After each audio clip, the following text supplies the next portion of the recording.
fake news, yung magkabilang kampo, tapos si Larry Gadon ay napatunayan ng korte na fake news. So ngayon, eto naman, may panibagong fake news. Ano yun? Na si Teves daw ay nagpapalipat sa home detention.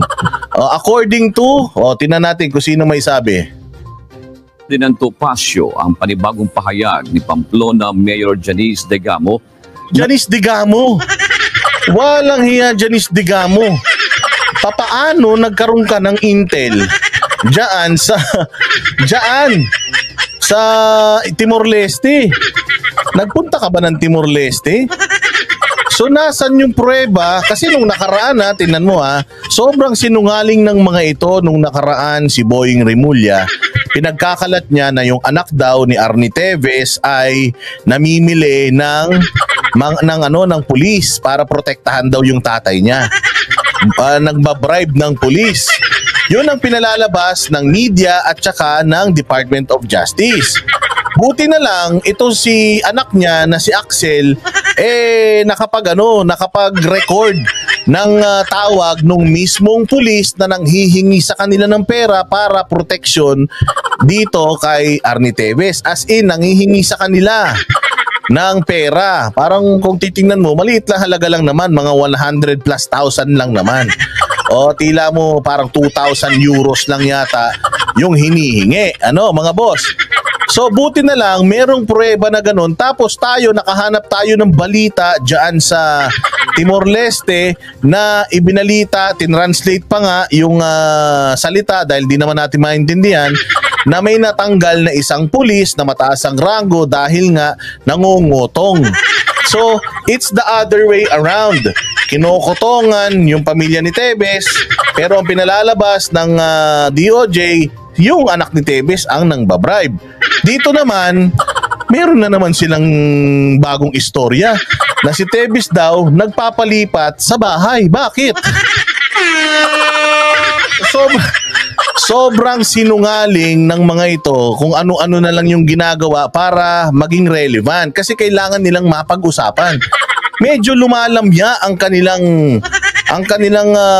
kasikatan kasi nga natatabunan sila ng mas malalaking issue sa bayan, yung pagkamatay ng kanilang asawa hanggang ngayon hindi pa rin nabibigyan ng hustisya. Sumalangit nawa ang kaluluwa at no offense po doon sa mga pamilya ng mga nadamay. Pero eto nga, si Pamplona Mayor hindi na lang manahimik kasi kayabang-yabang nila, hindi ba? Anong sinabi nila? After 1 month, i-deport na yan. After 3 weeks, i-deport na yan. Madi-deport na yan. Pupunta ako mismo dun para makita ko siya, bla bla bla. Ang dami nilang mga patutsyada. Hanggang ngayon si Teves, hindi pa nila nauuwi.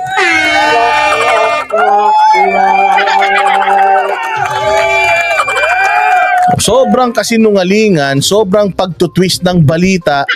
Lagi naman kayong napapahiya o yung 10 ninyong testigo, lahat bumaliktad. Diyos mio. Wala.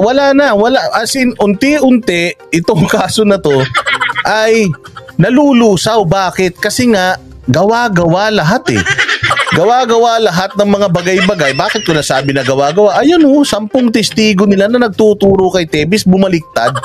Wala nang makakapagturo kay Teves bukod doon sa 10 tao na yun na initially gumawa ng mga kasulatan na ang amo nila ay si Teves. Sobrang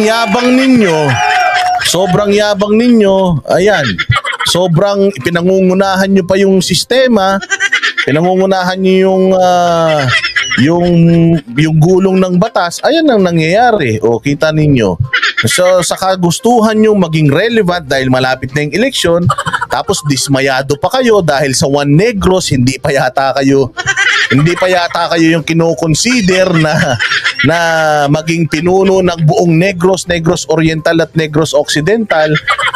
Talaga namang very frustrating. Tapos nung nakaraan lang, may mga kumakalat na videos sa social media na di umano yung pamangkin na mayor ng Siaton na magaling din magbitaw ng mga patutsada ng mga bintang na ganito na ganyan, parang mga Tebes yung pinakamakasalanan at sugarol sa buong mundo, pero nakita na nagsasabong at may mga naririnig-rinig pa tayo doon na 1.5 million na lang.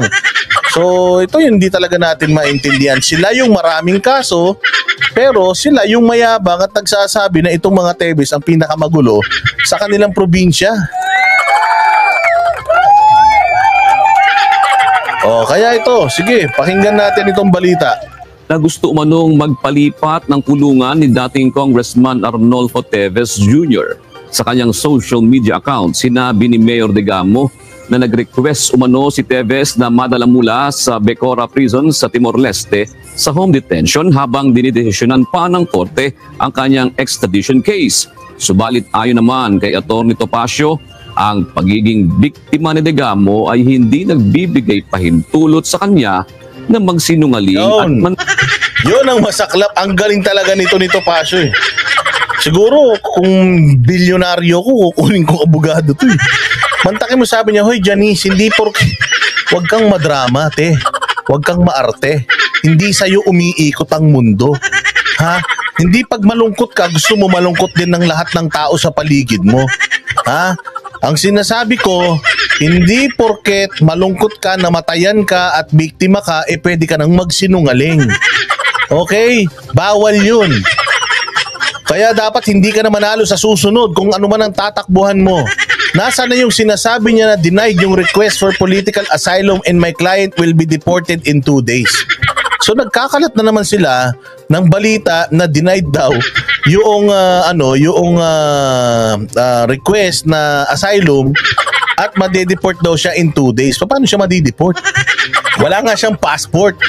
Pinaliwanag na nga yan na mas mahirap siyang ma-deport ngayon kasi wala nga siyang passport. And besides, ang sinasabi nga na Atty. Topacio na if ever ha, na nagsasabi ka ng totoo, which is malabo yun, kung sakaling hindi po siya ma-approve ngayon, meron pa po siyang appeal. Pwede pa po siyang mag-appeal. Nagsasabi nyo. Daya, ligandiin pa nito na fake news ang sinasabi ng byuda ni Governor Ruel Digamo. So fake news. Usong-uso po ngayon yan, yung fake news. Wala ka na eh. Wala ka ng paniniwalaan talaga mga boss dito sa mga ito kasi alam mo malapit na yung malapit na yung kampanyahan eh. O syempre, pag malapit na yung kampanyahan, anong mga mangyayari, di ba? O di pagka malapit na kampanyahan, magpapasikat yan, kailangan maging relevant yan. O kita mo naman si Mayora, pag nagpa-interview, laging bagong ligo. Oo, di mo alam kung nag-Rexona na ba o hindi pa.